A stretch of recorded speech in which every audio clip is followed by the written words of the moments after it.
جب بھی کوئی نیا مہینہ آتا ہے تو ہم اس کے بارے میں ضرور سوچتے ہیں.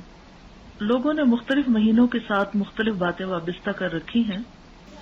آج ہم مسلمانوں کے اندر یہ توہم موجود ہے کہ ماہ سفر میں ہزاروں بلائیں اترتی. آپ نے بھی یہ بات سنی ہوئی ہوگی، اسی لیے لوگ اس مہینے میں شادی بیاہ نہیں کرتے، اسی طرح کوئی خوشی کی تقریب نہیں کرتے، اور کہتے ہیں کہ اگر سفر میں شادی ہوئی تو صفر ہو جائے گی، یعنی کامیاب نہیں ہو سکتی. اس لیے سفر کے مہینے کا انتظار کرتے ہیں کہ ختم ہو جائے اور اس کے بعد پھر ربیع الاول میں پروگرام کریں. اگر ہمارا یہ ایمان ہے کہ نفع اور نقصان اللہ کے ہاتھ میں ہے، اور پھر ہم کسی مہینے کے ہاتھ میں دے دیتے ہیں یا کسی وقت کے ہاتھ میں یا کسی انسان کے ہاتھ میں، تو پھر وہ کیا ہوا؟ اس کو ہم نے شریک کر لیا. تو یہ ایک لحاظ سے شرک بھی بنتا ہے. نہ تو بذات خود کوئی مہینہ اور سال برا ہے، اور نہ کوئی دن اور نہ کوئی زمانہ، کوئی منحوس نہیں، بلکہ برائی کرنے والے خود برے ہیں.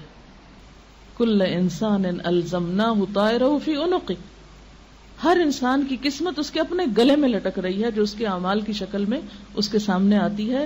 اس میں کسی مہینے کو کوئی دخل حاصل نہیں ہے. رسول اللہ صلی اللہ علیہ وسلم نے فرمایا، من رجعت الطیرۃ عن حاجتہ فقد اشرک، جو کسی چیز سے بدفعلی پکڑ کے اپنے مقصد سے لوٹ آیا اس نے شرک کیا. یعنی مثلا کوئی بلی دیکھ کے واپس آ گیا، اپنا کام چھوڑ دیا اس نے، تو اس نے شرک کیا.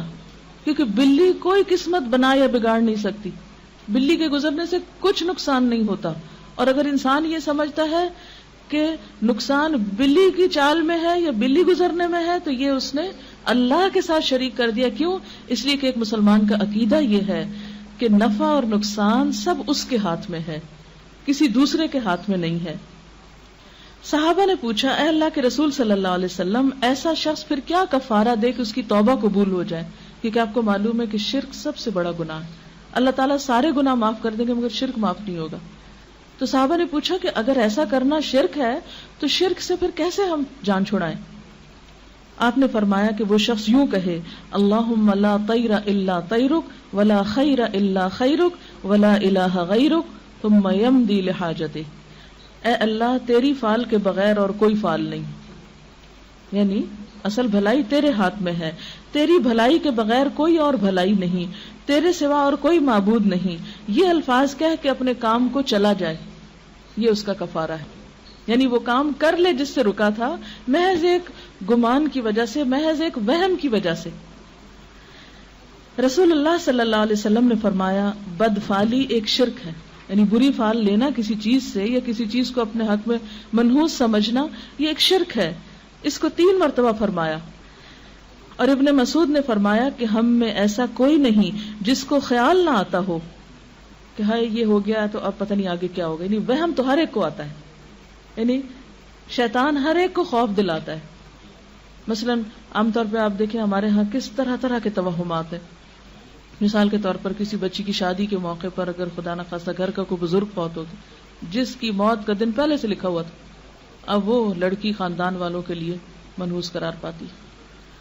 اسی طرح بہت سی ایسی چیزیں ہیں. مثلا کسی شادی پر عموماً کسی بیوہ کو یا ایسی عورت جس کے بچے مر جائیں اس کو شریک نہیں ہونے دیتے کہ یہ نعوذ باللہ منحوس ہے، اس کے آنے سے یہ جس کی شادی ہو رہی ہے اس کے اوپر بھی اثر پڑے گا.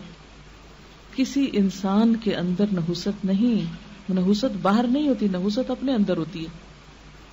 اللہ نے اگر ہمارے حق میں کچھ لکھ رکھا ہے تو وہ کوئی اس کو ٹال نہیں سکتا، اور اگر وہ ٹال دے تو کوئی اس کو ہمارے حق میں نقصان دہ کر نہیں سکتا.